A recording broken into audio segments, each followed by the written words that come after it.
فصل 3. دارایی‌های آنچه داریم. اپیکوروس استاد بزرگ سعادت نیازهای انسان را به 3 بخش تقسیم می‌کند و به راستی این تقسیم بندی درست و بجاست.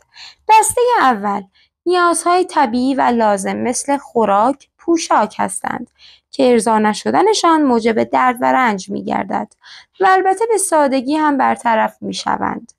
دسته دوم نیازهایی هستند که با وجود طبیعی بودنشان ضروری نیستند، مثل ارضای بعضی نیازهای جسمانی.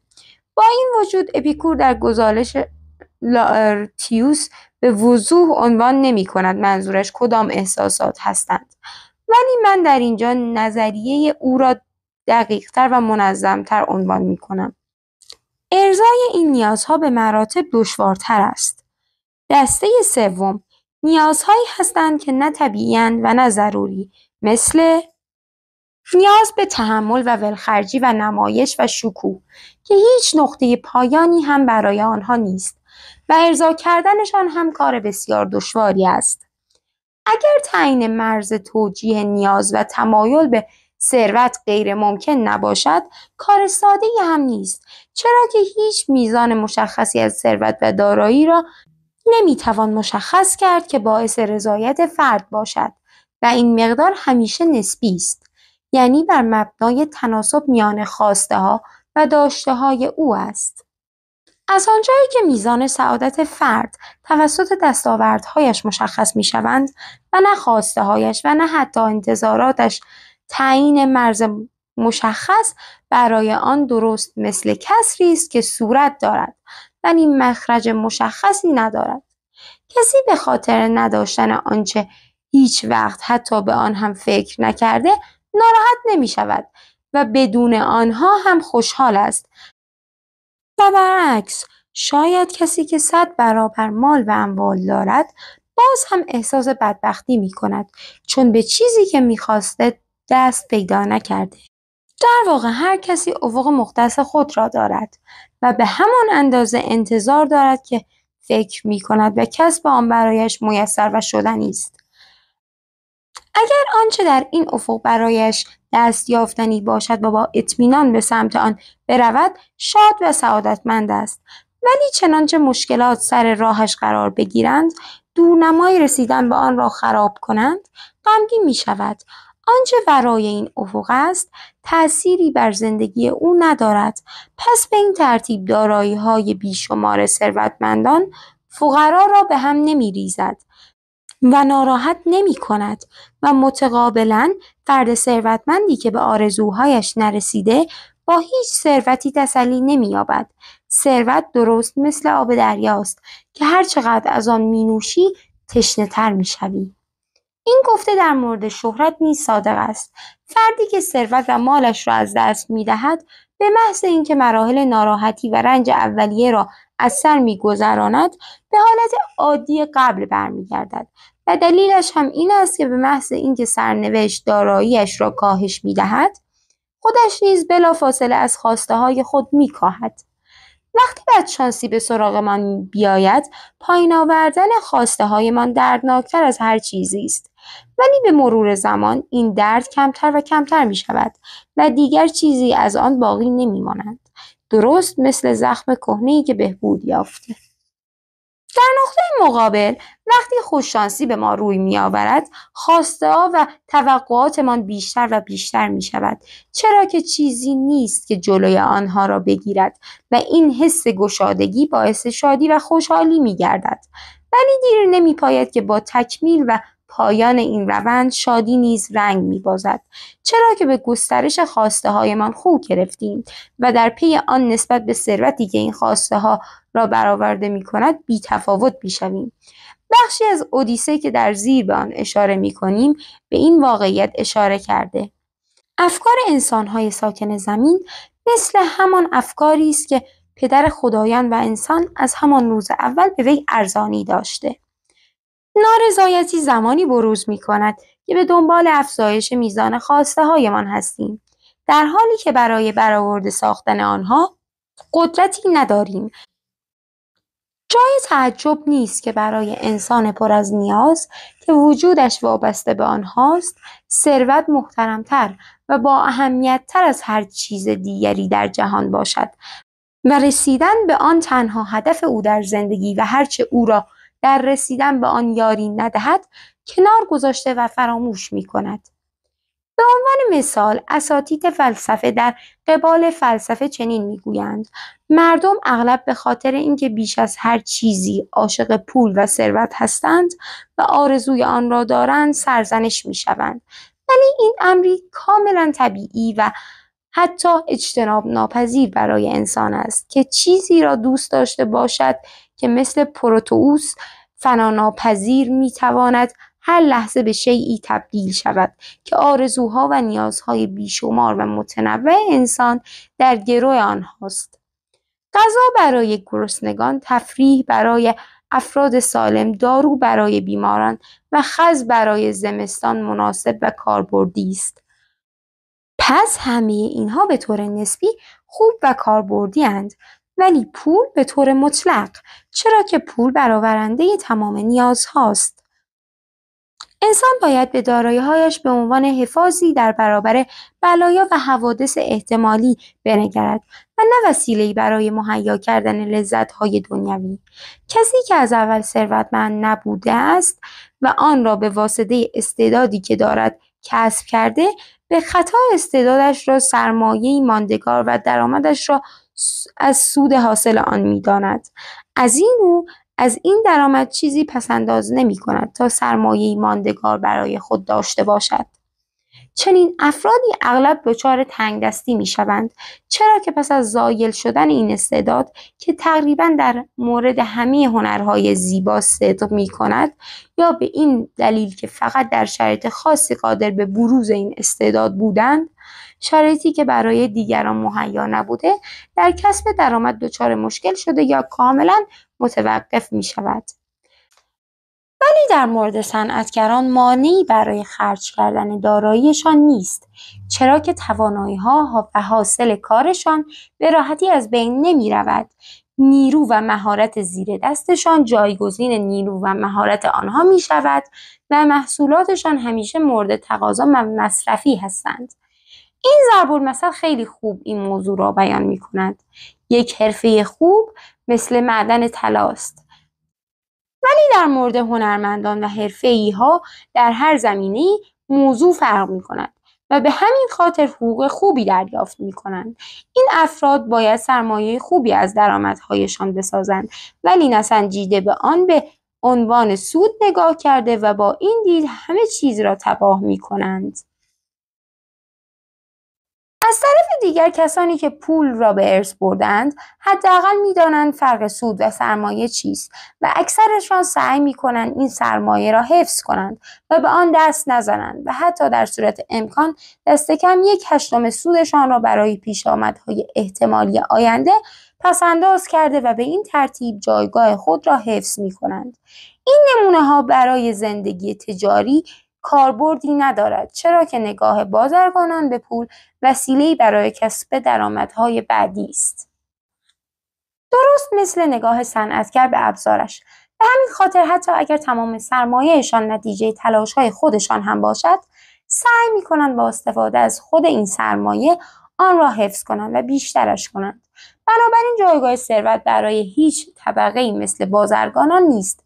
به طور کلی می‌بینیم کسانی که می‌دانند فقر و نیاز چیست و آن را تجربه کردند بسیار کمتر از آن می‌ترسند و به همین خاطر تمایل بیشتری به اسراف دارند نسبت به کسانی که فقط در مورد فقر از دیگران شنیدند.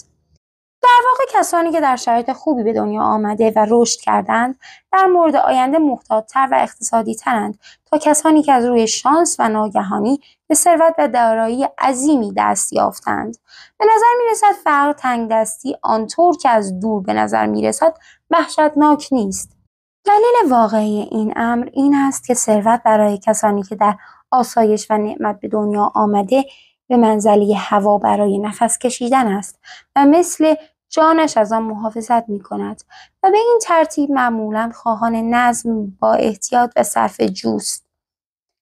ولی کسانی که در فقر به دنیا آمده فقر را امری طبیعی می‌دانند و چنانچه از روی شانس به مال و ثروت برسند به آن به چشم چیز اضافی نگاه می‌کنند که به درد لذت بردن و اسراف می‌خورد، چون وقتی ثروتش تمام می‌شود می‌تواند مثل گذشته بدون آن ثروت زندگی را بگذراند. یک نگرانی کمتر بهتر. چنانکه شکسپیر در هنری میگوید درستی این ضرب المثل را باید در عمل آزمود. گدایانی که بر اسب نشانده شوند آنقدر میتازند تا اسب بمیرد. در این حال باید گفت که چنین مردمانی اعتمادی راسخ و بیش از حد به سرنوشت و همچنین قابلیت‌های درونی خود دارند که آنها را از فقر و نیاز میرهاند. اعتمادی که نه تنها از افکارشان و بلکه از قلبشان نشأت گیرد. به این ترتیب نگاه چنین افرادی به فقر مثل نگاه کسانی است که ثروتمند متولد شدند. بی انتها نیست، بلکه اعتقاد دارند که اگر دوباره زمین بخورند می توانند باز هم از جا برخیزند و به پرواز درآیند. این ویژگی انسان توضیح این واقعیت است که چرا زنانی که قبل از ازدواج فقیر بودند اغلب بعد از ازدواج توقعات بیشتر و عجیبتری نسبت به زنانی دارند که قبل از ازدواج هم ثروتمند بودند، چون زنان ثروتمند نه تنها به زندگی زناشویی جدید دارایی می‌آورند، بلکه اشتیاق کمتری به خرج کردن دارند و نسبت به دختران فقیر دارای غریزه موروثی در حفظ این ثروت غریزه موروثی دارند.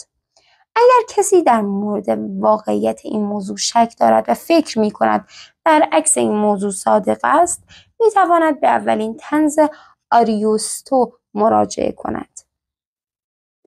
ولی از طرف دیگر دکتر جانسون با نظریه من موافق است. او میگوید زن ثروتمندی که با پول سر و کار داشته آن را عاقلانه خرج می کند، ولی زنی که برای اولین بار و به واسطه ازدواج پول در اختیارش قرار می گیرد آنچنان اشتیاقی به خرج کردن این پول دارد که با اسراف زیاد آن را هدر می دهد. نصیحت من به کسانی که با دختران فقیر ازدواج می کنند این است که نه از سرمایه بلکه از سود آن به عنوان مستمری برایشان در نظر بگیرید و دقت کنند که مدیریت دارایی بچه‌ها را هم در اختیار آنان قرار ندهند. به هیچ وجه فکر نمی کنم در توصیه‌ام به مردم برای دقت بیشتر در مراقبت و حفظ آنچه به دست می آورند و یا به ارث بردند زیاده روی کرده باشم، چرا که اگر کسانی آنقدر دارایی داشته باشند که بتوانند مستقل و بدون نیاز به کار کردن زندگی بگذرانند، حتی برای خودش یک نفر و نه یک خانواده از امتیازی با ارزش برخوردار است، چون این امر به معنای معصومیت از بیماری مزمن فقر است که مثل طاعون زندگی انسان را محدود می‌سازد. معصومیت از بیماری که معمولاً در سرنوشت هر موجود فانی است. تنها در چنین شرایط رضایت بخشی میتوان گفت که انسان واقعاً رهازاده شده. به عبارت دیگر تحت چنین شرایطی صاحب اختیار زمان و توانایی‌های خود است و هر صبح میتواند بگوید امروز از آن خودم است و به همین خاطر تفاوت میان کسانی که درآمدش 10 میلیون است با کسی که 100 میلیون درآمد دارد بسیار کمتر از اختلاف شخص اول و کسی که هیچ درآمدی ندارد است. ولیکن ارزش ثروت موروثی زمانی به بالاترین حد خود میرسد که در اختیار فردی با قدرت ذهنی معنوی بالا قرار میگیرد، کسی که در زندگی تنها به دنبال کسب پول و درآمد نیست، چرا که سرنوشت پاداشی مضاعف به او ارزانی داشته و میتواند مطابق توانایی‌های خود زندگی کند و با کسب آنچه دیگران از آن عاجزند، با خلق آنچه منفعت عمومی را در بر دارد و حتی موجب بزرگی نسل بشر می شود، دین خود را به بشر 100 باره بپردازد. افراد دیگری هم ممکن است از این ثروت در خدمت کارها و طرح‌های بشردوستانه استفاده کرده و خود را در این زمره قرار دهند، ولی کسانی که هیچ یک از این کارها را انجام ندهند و حتی به فکر انجام آنها هم نیفتند، آنکه هیچ تلاشی در جهت آموختن هیچ شاخه‌ای از علم نکرده تا باعث حداقل پیشرفتی در آن شود، حتی اگر با بالاترین ثروت‌ها زاده شده باشد، نیز بیکاره و دزد زمانی و حقیری بیش نیست. چنین کسی حتی نمیتواند سعادتمند باشد، چرا که رفاه و راحتی او را به سمت رنج و کسالت بشری هدایت می کند. رنجی که سرگرمی و مشغولیت به فرق و نیاز را به آن ترجیح میداد و همین کسالت و یک نواختی او را مستعد رفتارهای افراطی می کند و مزیتی که لیاقت آن را نداشته از دست می دهد. افراد بیشماری خود را گرفتار خواهش و نیاز می بینند، فقط به این دلیل که هنگام برخورداری از پول و ثروت فقط و فقط آن را در جهت رفع مقطعی و گذرای احساسات کسالت و یک نواختیشان خرج کردند. اما اگر هدف فرد موفقیت در زندگی سیاسی باشد، موضوع کاملا فرق می کند. در این صورت رضایت دوستان و بستگان در موفقیت و صعودش از پله‌های ترقی همه از اهمیت برخوردار خواهد بود و شاید به بلندترین مراتب برساند. در این سبک زندگی بهتر است بدون حتی یک قران پا به دنیا گذاشته باشی. در این صورت اگر فرد از خانواده ممتازی نباشد ولی دارای توانایی و استعدادهای درونی باشد، به نفعش خواهد بود که کاملا فقیر باشد، چرا که هرکس در روابط معمولیش با دیگران بیش از هر چیز به دنبال اثبات برتری خود به آنهاست و این موضوع در مورد سیاست چندین برابر است. فقط فردی تهیدست میتواند کاملا و بیچون و چرا نقصانهای بیرونی و بی‌ارزشی عمیق خود را از هر جهت و تمام و کمال پذیرفته باشد که بتواند در دستگاه سیاست جای بگیرد. تنها اوست که میتواند با کمر جلوی دیگران تعظیم کند و در صورت نیاز صورت به زمین ساید. تنها او اجازه میدهد با او هر کاری بکنند و حتی لبخند هم میزند. فقط او از بی‌ارزشی شایستگی‌هایش خبر دارد. تنها اوست که میتواند وقتی میخواهد درباره مافوق یا اشخاص بانفوذ حرف بزند یا تایپ کند از بلندترین تون صدا و بزرگترین حروف استفاده کند و حتی از اشتباهات آنها آنقدر تعریف و تمجید کند که انگار شاهکارند. تنها او میتواند چطور گدایی کند. پس وقتی هنوز پسر بچه‌ای بیش نیست، شاهد افسانه پنهانی میشود که گوته آن را به تصویر کشیده. شکایت از اهداف پست پلیدی سودی ندارد. مردم هرچه میخواهند بگویند، این پلیدی است که بر جهان حکمرانی میکند. از طرف دیگر کسی که با دارایی کافی برای گذران زندگی به دنیا آمده است، از لحاظ فکری مستقل عمل میکند. او همیشه سرش را بالا نگاه می‌دارد و از هنرهای گدایی و دریوزگی هیچ نمی‌داند. حتی شاید بر استعدادهایی پافشاری کند که بهتر بود می‌دانست. هیچگاه نمی‌تواند به واسطه آنها حریف افراد بیمایه و چاپلوس شود. با این گذشت زمان او به پستی و بیمایه بودن مافوقهایش پی می‌برد و در مقابل اهانت‌های آنها خجالت زده و شرمگین می‌شود. با این روش نمیتوان در این جهان دوام آورد و چنین فردی در نهایت به این حرف شیطنت آمیز ولتر میرسد که میگوید دنیا 2 روز است، ارزش ندارد آن را صرف تعظیم و تکریم انسانهای رذل و نفرت انگیز کنیم.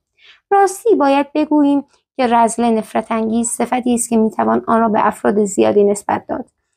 این گفته جونال است. اگر فقرتان بیشتر از استعدادتان باشد، پیشرفت برایتان کار سختی خواهد بود. بیشتر در مورد فراگیران هنر و ادبیات صدق می‌کند تا طالبان سیاست و اجتماع. من همسر و فرزندان را جز دارای یک مرد در نظر نگرفتم، چرا که درست این مطلب صادق است. در واقع آنها صاحب ما هستند. شاید بتوان دوستان را در این زیر مجموعه شمرد، ولی دوستان نیز به همان اندازه به ما تعلق دارند که ما به آنها.